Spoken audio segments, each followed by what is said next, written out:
길가에 이름 모를 여린 꽃 하나가.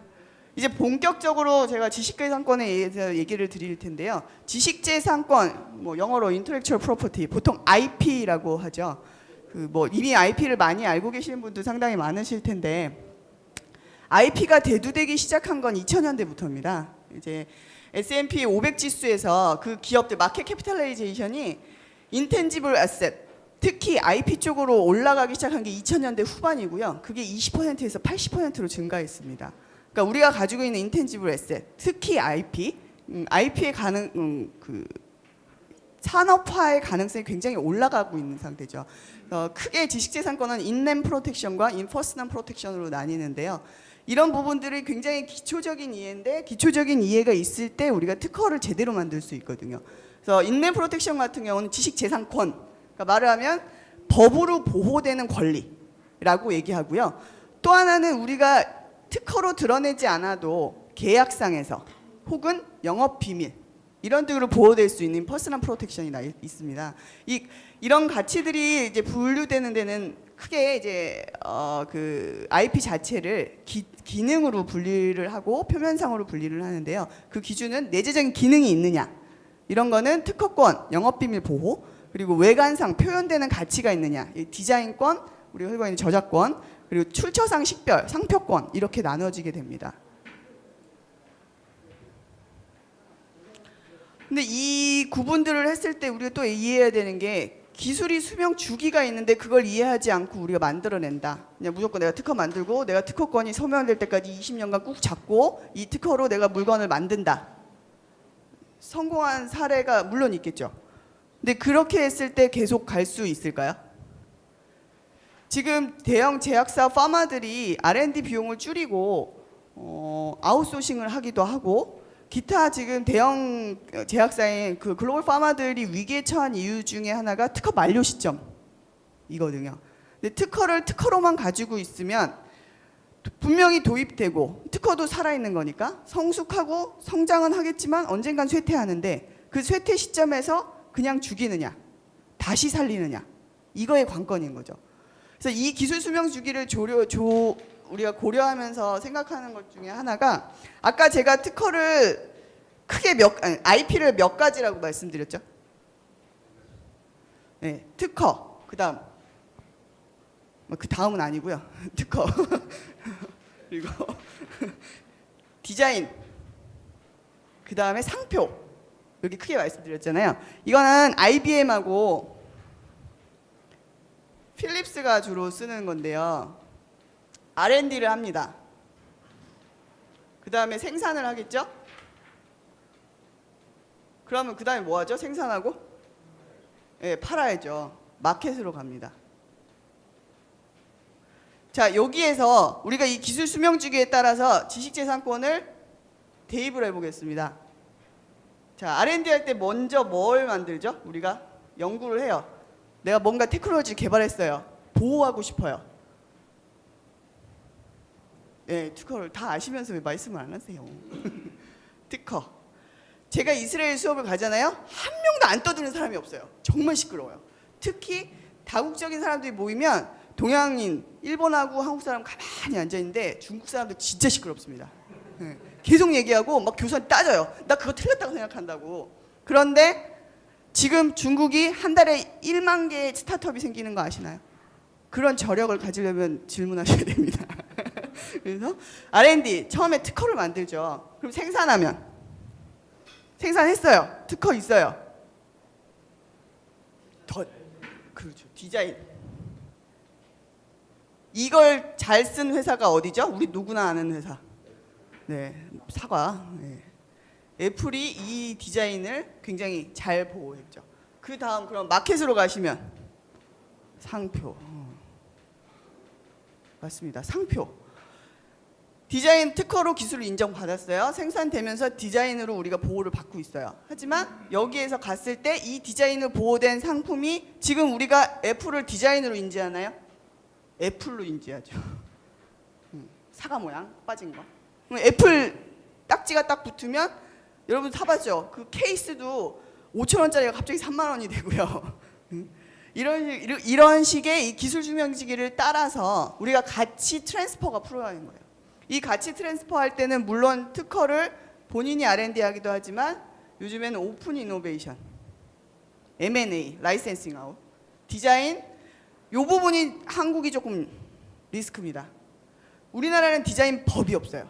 디자인 보호법만 있는데 보호의 권력이 굉장히 약해요. 근데 미국은 디자인과 트레이드 드레스, 상장이라는 보호법이 있습니다. 상장이라는 보호법은 뭐냐? 만약에 마이크 임팩트가 지금 이렇게 까만색과 하얀색을 이용하고 우리는 로프트 형식의 이런 디자인의 의자를 쓰고 하면 이 자체로 보호가 돼요. 그럼 이걸 똑같은 사람이 카페를 하면 이 사람은 걸리는 거예요. 침해한 거예요.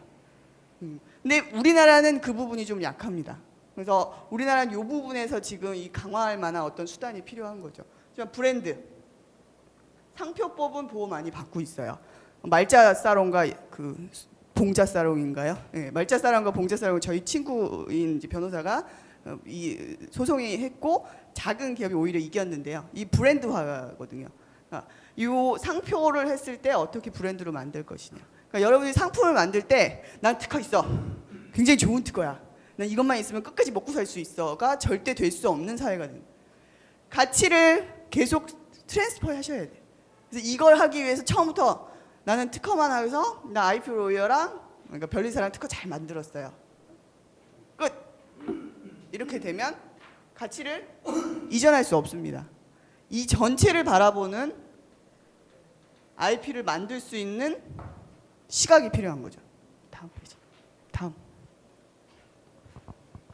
자, 그러면 저기는 타입 오브 인터렉처 프로퍼티는 제가 이제 간단하게 요거는 이제 물론 자료를 이용한 것입니다. 뭐 시기라든지 보호의 권력의 범위라든지 소송에 걸렸을 때 어디서 보호를 하는지 이런 데 간단한 정리니까 표는 참고하시면 되고요.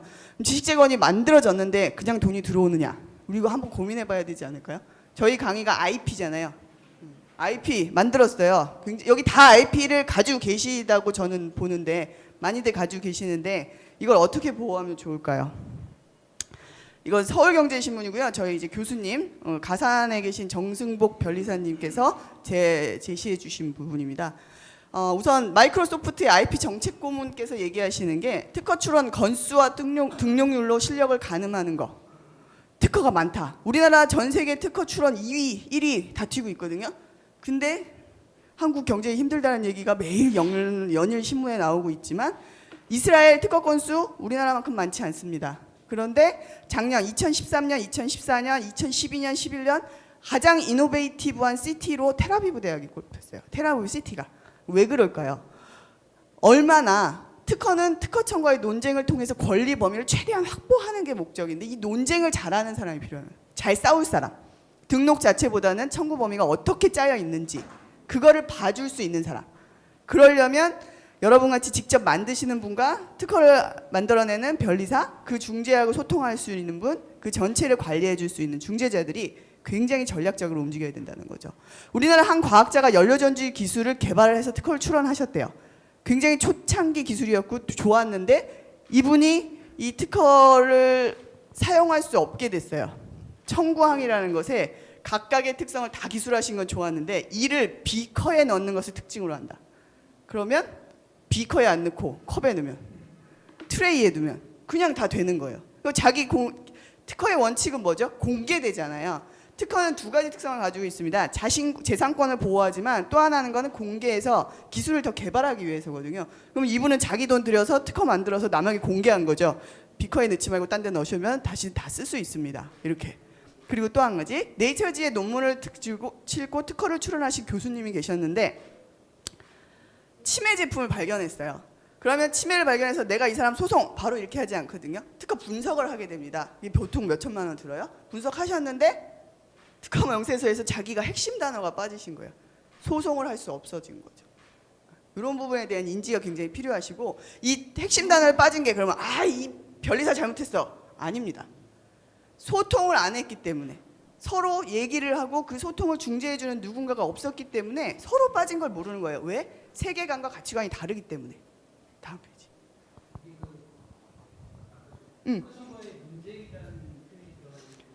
네네. 네. 네, 네, 네.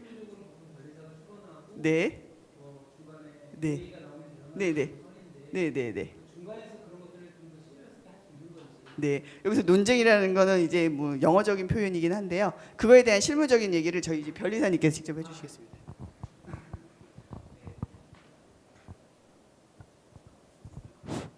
예, 다시 한 번만 좀 말씀 그 질문 좀 해주실 수 있으시겠어요?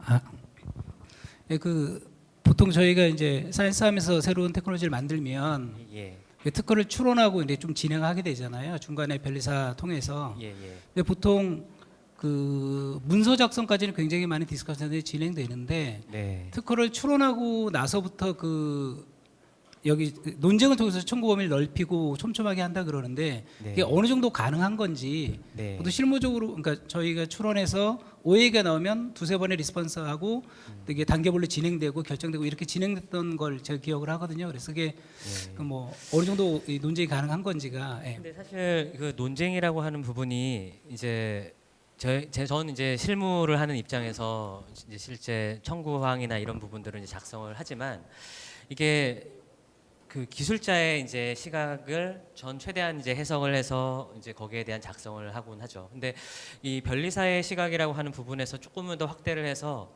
제3자의 시각. 그러니까 이게 지금 기술과 관련된 부분을 많이 알려주시지만 이거를 좀 더 확장해 줄 수 있는 부분은 사실 조금은 다른 분야에 있는 분들이 사실 조금 더 잘 볼 수 있는 경우들이 많이 있어요. 그래서 이게 지금은 이런 기술이 굉장히 중요하다라고 볼 수 있지만 이게 조금은 더 일반화가 되고 아니면은 다른 부분이랑 연계를 시킬 수 있는 부분이 가능하다 이런 부분을 누군가가 얘기를 해준다면 조금은 더 저희와 같은 이제 변리사들은 이제 그 부분에 대한 이해가 이제 조금 더 쉽게 될 수가 있으니까 조금 더 권리 범위라고 하는 부분을 넓게 접근을 할 수가 있는 거죠. 그리고 그 등록이 되고 나서 이제 그 실무적으로 이제 소송과 관련된 부분은 또 뭐 변호사분들도 계실 수 있고 그다음에 그 변호사가 실제 소송을 하는 데 있어서 법률가만 얘기를 하는 게 아니라 이게 또 참고인이라든지 주변에 있는 이제 여러 전문가들이 또 그 소송이나 이런 부분들에 관여를 할 수가 있잖아요. 그러니까 실제 이기기 위해서도 중요할 수도 있고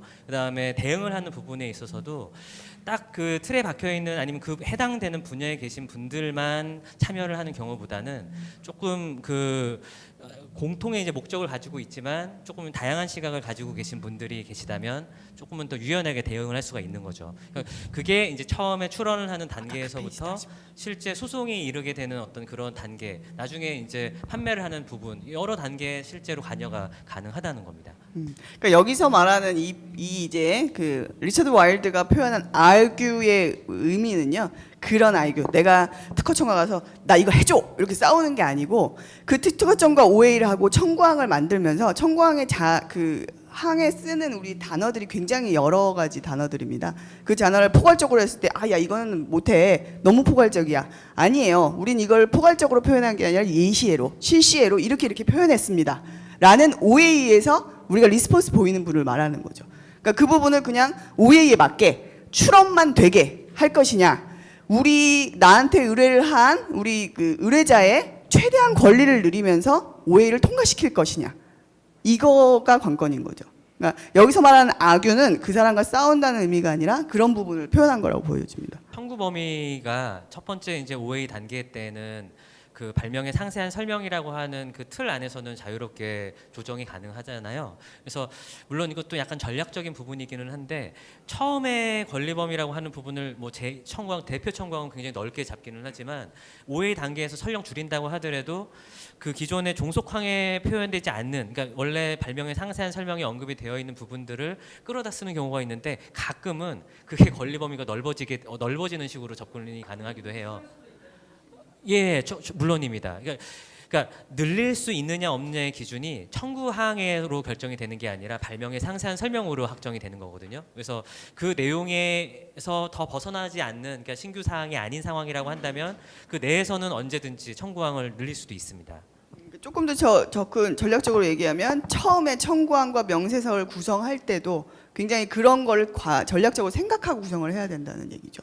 이제 우리나라에서 특허를 출원하는 것과 특히 또 미국이나 다른 해외에서 출원할 때 또 다른 단어들을 쓰게 되는데 그 단어에 대한 올바른 이해도 반드시 필요하고요. 결국은 여기 지금 저희가 IP 전략, 특히 바이오 헬스 테크놀로지 IP 전략이라고 목적을 잡은 이유가 여러분 모두 내 것의 범위가 굉장히 넓어야 되고 남이 쉽게 내 범위에 들어왔을 때 내가 그 침해를 증가할 수 있는 강한 근거가 된다면 가장 좋은 특허겠죠. 특허는 공격과 방어의 두 가지 기능을 가지고 있으니까요. 그래서 여러분 오늘 이제 얘기가 주제가 된 것은 핏핏입니다. 핏핏 웰리스 이제 헬스케어 테크놀로지인데 저희가 이제 핏핏을 뭐 어떻게 분석하고 이런 거의 목적은 아니고요. 핏핏이란 회사가 과연 어떤 전략과 어떤 과정을 거쳐서 왜 얼마 전에 여기서 했었잖아요. 제임스 박 오셔가지고 근데 그분이 왜 그걸 했을까를 저희가 생각해 본 거예요. 같이. 그러니까 여기 있는 분들이 많이 질문해 주시면 더 좋은 강의가 이루어질 것 같습니다. 길가에 이름 모를